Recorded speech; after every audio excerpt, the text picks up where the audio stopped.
just got a massive quote from our rookie Kel'el Ware about the ideas of possibly playing alongside Bam Adebayo at the starting center position. We'll break down that as well as what this really five-man rotation should look like for this Miami Heat team next season, how it'll be different from last year. We'll do all of that on this episode of Heat Digest, so let's get to it. So the big questions in Miami, what are they? Well, what is the starting five going to look like? What is the eight-man rotation really going to look like? And who is not going to make the starting five? So before I break that down and before we really get into it, let me know down in the comments, before we get into everything, what would you guys prefer to be the starting five for this Miami Heat team day one of the NBA season for this Miami Heat squad? So now let's get to it and break down the quote from Kel'el Ware. He was interviewed yesterday, July 26th, at the Miami Heat Junior Camp, where he's asked a handful of questions, including, how is your NBA Summer League? How is it living in Miami? Does Miami feel like home yet? As well as, what does the dynamic of you and Bam Adebayo in this Miami Heat team really going to bring to the NBA next season? And Kel'el Ware had this to say. Going on to say, and I quote, me and Bam can definitely play alongside each other because we complement each other. His position is, really the 4. So with me coming in at the 5 and, protecting the paint and being able to do what I always do. Now, this quote is very interesting, and I'm going to break it down the way I'm really interpreting his answer, and that is by this.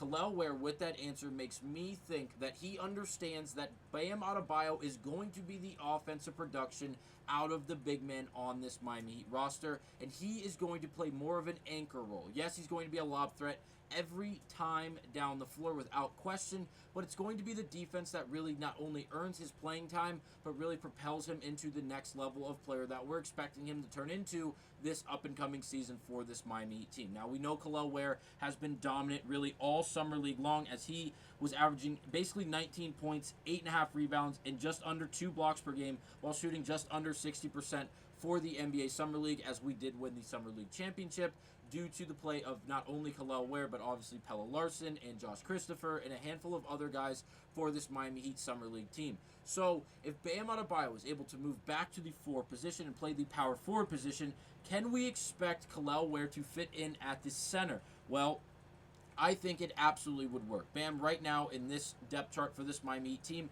as of July 27th, today when I'm recording this video, the roster is as follows.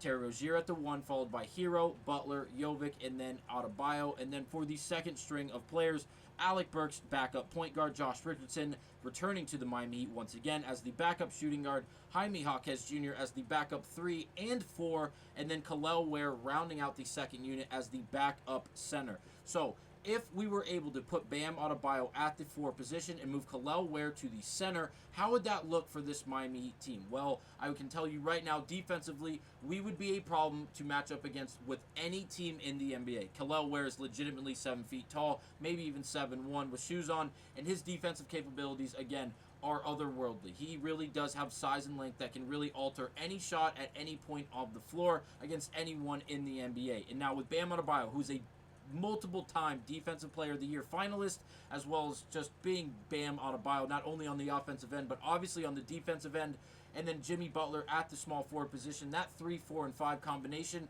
just exclusively on the defensive end, is going to be so dynamic and so powerful. And then we round out the guard positions with the 1 and the 2. Terry Rozier, I believe it's going to be the one person that will not really move in this lineup. I believe he's going to be the starting starting point guard, whether he's on the team or if Hero's still on the team, Duncan Robinson, Jaquez, all these guys. I think Rozier is the one who has the best chance to stay put at the starting position, at the starting point guard position for this Miami Heat team. Tyler Hero is going to be the big question mark. Obviously, we know Rozier and Hero both are not great defensively, and because of that, yes, the upside on the offensive end is great, but can we live with the defensive liabilities? Well, if we start Bam, we start Ware and Butler, I think we can get away with a little bit of a defensive lapse from our 1 and 2 guards occasionally due to the interior defense we are really going to maintain with those 3 guys rounding out our 3, 4, and 5 positions. So, what does that mean? Are we going to see Tyler Hero move to the bench? Well, we don't know yet. Obviously, Eric Spoelstra is out coaching Team USA for the Olympics alongside Steve Kerr and a rest of a phenomenal coaching staff. And obviously, Pat Riley has not really been the most active person this NBA offseason, to be blunt about it. So, again, we have to let this offseason really progress a bit more to really find out how this Miami Heat team specifically is going to mold out and shape out going into next season. But again, I believe it will be a bit different than last season's team, just in the sense of the starting rotations and the 8-man rotations. Josh Richardson obviously will be present due to coming back from that right shoulder dislocation he was dealing with at the middle of the part of last season. So again, he will be more frequent in this up-and-coming season, especially at the beginning. Butler will be back and healthy, and everyone else starting and coming off the bench should be healthy and ready to go for the start of this NBA season. It's going to come down to the situation in the game that we're going up against because of the matchups and the difference in the dynamics of this Miami Heat team. Obviously, we have so much offense, no doubt about it. Rozier, Hero, Butler, Adebayo, Jaquez is a good offensive threat. Obviously, he's not a 20-point-per-game scorer, and those first guys really were, or especially in their early years of their NBA career. But obviously, Kel'el Ware, it seems like he has an understanding that he's going to be a lob threat. He's going to be an offensive rebounder. He's going to be able to make free throws and shoot an occasional three when he gets lost on the offensive end. But again, it seems like he's more than willing to be that defensive anchor type of player for this Miami Heat team, and that dynamic alone will skyrocket this Miami Heat team. Now, I know it doesn't say it here, but Josh Christopher, we have to go and mention this, was obviously added to this Miami Heat team. He wanted to play for this Miami Heat team. He went out and reached out to Udonis Haslem, and he said, is there any way you can get me in touch with this Miami Heat organization? Few puzzle pieces moved, and Josh Christopher got a chance on this NBA Summer League team after playing for the Sioux Falls Skyforce last season, and now he has signed a two-way contract with this Miami Heat team. Do not be surprised if this young man finds some playing time for this Miami Heat roster at some point next season. Now, before we jump the gun and we end this video, we have to understand what team we're dealing with. We're dealing with Eric Spoelstra, Pat Riley, and the Miami Heat. Now, don't freak out if in the first week, 2 weeks, first month of the season, Kel'el Ware's not playing a great amount of minutes. He's coming off the bench. His role doesn't seem very established. Bam Adebayo and the rest of the timing and the rest of the dynamic of this Miami team isn't really flowing the way we were hoping for. Take the time.